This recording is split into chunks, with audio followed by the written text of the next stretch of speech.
Hello everyone, আসসালামু আলাইকুম। Welcome back to my channel. সবাই কেমন আছেন? যে যেখান থেকে আমার এই ব্লগ ভিডিওটি দেখা শুরু করে দিয়েছেন, আল্লাহর অশেষ রহমতে ভালো আছেন, সুস্থ আছেন। আলহামদুলিল্লাহ, আমরা সপরিবারে ভালো আছি। মারিয়া লাইফস্টাইল অ্যান্ড কুকিং চ্যানেলে আপনাদের সবাইকে স্বাগতম। আজকে নতুন একটি ব্লগ ভিডিও নিয়ে আপনাদের মাঝে হাজির হয়েছি। আশা করি আপনারা আমার এই পুরো ব্লগ জুড়ে আমার সঙ্গে থাকবেন। তো আপনাদের ভাইয়া যখন রান্না করে তখন উনি চুলার চারপাশে দেওয়ালে তারপরে চুলা পুরো ঝোলে ভরে ফেলে। উনি এমনভাবে তরকারি নাড়ে পুরো চারপাশ ভরে যায়। চুলার অবস্থাও খারাপ হয়ে যায়, চুলার যে চারপাশ আছে সেই দিকের অবস্থাও খারাপ হয়ে যায়।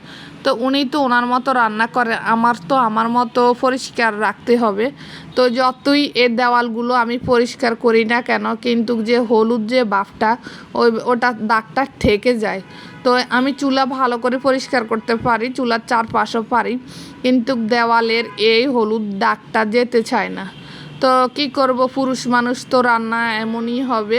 উনি তো হোটেলের মতো রান্না করে, বড় পাতিলে করে, তারপরে হোটেলে যেভাবে নাড়াচাড়া করে তরকারি উনিও সে একইভাবে করে। তো এখানে আমি চুলা পরিষ্কার পরে সিঙ্কটাও আমি পরিষ্কার করে নিয়েছি, কারণ আমার রান্না করতে হবে। তো প্রথম ঘুম থেকে উঠার পরে কিচেন রুমে এসে আমার এই কিচেন রুমটাকে আগে পরিষ্কার পরিচ্ছন্নতা আমি করি, তারপর আমি বাকি কাজ, সারাদিনের বাকি যে কাজগুলো আছে পরে করি। তো আমার কিচেনের কাজ শেষ করে আমি চুলায় চা দিয়ে দিলাম। চা আর ডাই কেক খাবো আজকের নাস্তায়। তো এক চুলায় আমি পানি দিয়ে দিলাম ভাত রান্না করার জন্য, আরেক চুলা দিয়ে আমি চা বানিয়েছি। এখানে মনে হয় যত সম্ভব হয় মারামারি হয়েছে, না হয় তর্কাতর্কি হয়েছে বা অ্যাক্সিডেন্ট হয়েছে আমার বাসা থেকে দেখা যাচ্ছে। তবে কি নিয়ে ঝামেলা হচ্ছে এটা আমি বুঝতেছি না।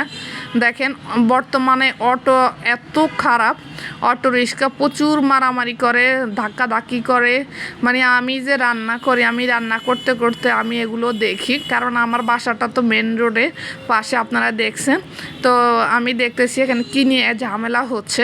তো আমার এখানে ঝামেলা দেখতে দেখতে আমারও অনেকটা দুধ পড়ে গেছে। আমি চুলাটা এত কষ্ট করে পরিষ্কার করলাম, পরের ঝামেলা দেখতে দেখতে নিজের ক্ষতি হয়ে গেল।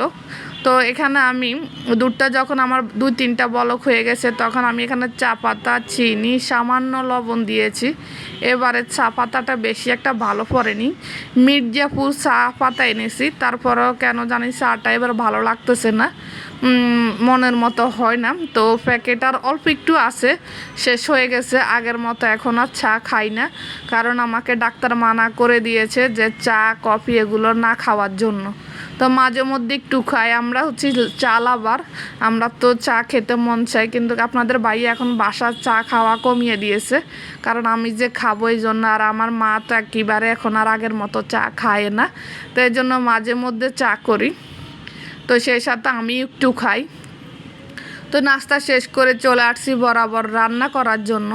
ঈদের বাকি তো আর বেশি দিন নেই, অনেক বাসায় কাজ প্রতিদিন করি, তারপরে মনে হচ্ছে আমার বাসার কাজে শেষ হয় না।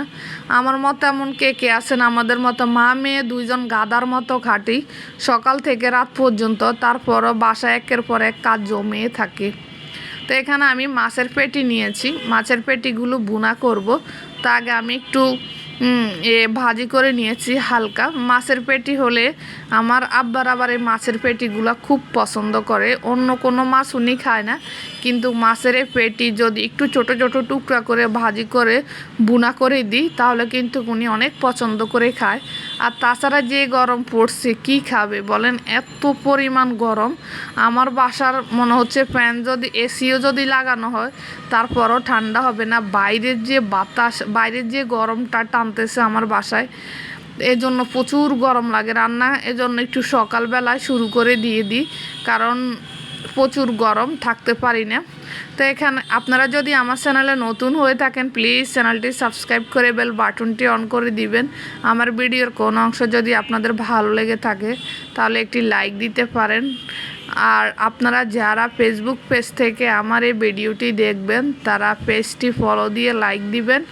আর ভাইয়াপুরা যারা অলরেডি এগুলো করে ফেলছেন আপনাদের সবাইকে অসংখ্য ধন্যবাদ। তো এই যে আমার মাছের মশলাটা যখন কষানো হয়ে গেছে তখন আমি মাছটা দিয়ে পরিমাণ মতো লবণ আর লেবুর রস দিয়ে ভালো করে মশলার সঙ্গে নেড়ে ছেড়ে দিয়েছি। দিয়ে যে পরিমাণ মতো ঝোলের পানি দিয়েছি। আমি বেশি শুকনা করব না, আবার বেশি ঝোলও রাখবো না, মানে মাখা মাখা একটা ভুনা করছিলাম। তো এখানে আমার মাছটা হয়ে গেছে। এখন আমি এই যে পেঁয়াজের বাগারটা দিয়ে দিব আর করব দুন্দুল দিয়ে আলু দিয়ে চিংড়ি মাছ। আর গতকালকের পাতলা ডাল আছে আর আছে ডাটা দিয়ে আলু দিয়ে চিংড়ি মাছ দিয়ে রান্না করছি ওইটা। তা আমরা তো মানুষ কম, তরকারি প্রতিদিন রান্না করলে থেকে যায়, তো তরকারি আর খাইতে ইচ্ছে করে না। তারপরে আমার মা কোনো জিনিস পেলে খায় না, যত কষ্টে হোক আমরা মা মেয়ে দুজনে শেষ করি।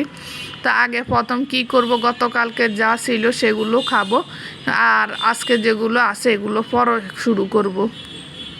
তা আমার মাছ ভুনাটা হয়ে গেছে। এখন আমি ধুন্দুলটা ভাজি করতে দিয়েছি। ধুন্দুলের জন্য এই যে বেশি করে কাঁচামরিচ দিলাম, কারণ ধুন্দুল একটু মিষ্টি তরকারি এজন্য। আর আমি কোনো ভাজিতে গুঁড়া মরিচ দিই না, আমি কাঁচামরিচের উপরে রান্না করি, এজন্য ধুন্দুলের মধ্যে একটু বেশি কাঁচামরিচ দিয়েছি যেন একটু মিষ্টি ভাব ঝাল ভাব দুইটাই থাকে। তো ধুন্দুলের এ ভাজিটা আমাদের কাছে এত মজা হয়েছে, মানে এত ভালো লাগছে। আমি 1 কেজি ধুন্দুল নিয়ে এসেছি 60 টাকা দিয়ে আমাদের নিচ থেকে। তো এখানে এই যে আমি খুব তাড়াহুড়া করতেছি, কারণ আমার অনেক মশলা করতে হবে ঈদের। আমার মশলা এখনও শেষ হয়নি করা। আমি 2 দিন ধরে মশলা করতেছি, কারণ ব্লান্ডার গরম হয়ে যায়, একদিনে করা যায় না, আস্তে আস্তে করতে হয়। শুকনা মশলাগুলো করলে ব্লান্ডারটা খুব দ্রুত গরম হয়ে যায়, আর যদি পানি দিয়ে করা হয় তাহলে কিন্তু অনেক মশলাই করা হয়। কিন্তু ওই যে আমি বেশি শুকনা মশলা করতেছি এজন্য। তো এখানে আমার এই যে চিংড়ি মাছগুলো আমি ছোট ছোট টুকরা করে দিয়েছি, কারণ আমি তো ভাজি করতেছি এজন্য। তো এই যে ধুন্দুল আর আলুটা দিয়ে পরিমাণ মতো লবণ দিয়ে ভালো করে আমি এই যে মশলার সাথে মিশিয়ে দিয়ে দিলাম। আমার রান্না শেষ। দেখেন গতকালকের ডাল, ডাটা দিয়ে আলু দিয়ে মাছ দিয়ে চিংড়ি মাছ দিয়ে এই তরকারি রয়ে গেছে। এই 2টা তরকারি গতকালকের, আর আজকে দেখেন মাছ বোনা আর ধুন্দুল দিয়ে আলু দিয়ে চিংড়ি মাছ দিয়ে করেছি। এইগুলো আজকে আমাদের খাওয়া হয়েছে। তো আমি খাওয়া দাওয়া শেষ করে চলে গেলাম চক বাজার, কারণ আমার প্রত্যেক কোরবানি ঈদ, রমজান ঈদ, দোনো ঈদের আগে কিছু কেনাকাটা করতে হয় সংসারের প্রয়োজনীয়। তো যদি জিনিস লাগে 5টা আমি আনি 10টা, ওই রকম, মানে একটা কিনতে গেলে আরেকটা ভালো লাগে, আরেকটা কিনতে গেলে আরেকটা ভালো লাগে, ওই রকম। আমার প্রয়োজন ছিল কেচি, চাকুর আর 2-1টা জিনিসপত্রের, আর কিছু ছিল না। কিছু বক্স আনতে গিয়েছি, কারণ আমার বাসার বক্সের সংকট এজন্য। তো দেখেন কত কিছু নিয়ে এসেছি। আসলে কিন্তু মার্কেটে যখন যাই তখন প্রয়োজনীয় অপ্রয়োজনীয় অনেক কিছু আনা পড়ে, কারণ যেটা দেখি ওটাই ভালো লাগে, ওটাই প্রয়োজন পড়ে যায়। বাসার থেকে আশা করি যাই যে 2-3টা জিনিসপত্র আনবো, কিন্তু না, ওখানে গিয়ে যা দেখি তাই ভালো লাগে। তো আমার চাকু আর এই ধামাটায় দরকার ছিল। তা আমার মা এখানে কিছু ফুলের টপ নিয়েছে।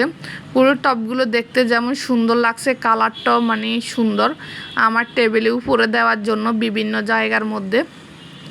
তা আমি মেন গিয়েছি, আমি 2টা পাপোশ আনবো।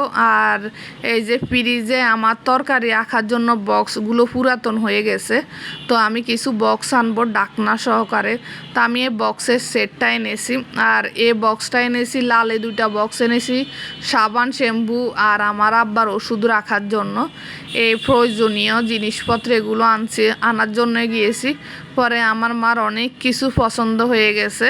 পরে আমার মা এক এক করে প্রায় 4-5 হাজার টাকা জিনিস কিনে ফেলছে চক থেকে। আমি বেশিরভাগ নিউ মার্কেট আর চক বাজার থেকেই মার্কেট করি, কারণ চকের মধ্যে সব কিছু সুন্দর পাওয়া যায় এই জন্য। আর মেয়ের জন্য এনেছি কিছু লিচু। মেয়ে এখনও লিচু খায়নি এবছর, কিন্তু আমার মেয়ে এখনও লিচু খায় না, জানি না পরে খাবে কি না। তবে প্রিয় ভাই আপুরা, আজকে পর্যন্ত সবাই ভালো থাকবেন। আল্লাহ।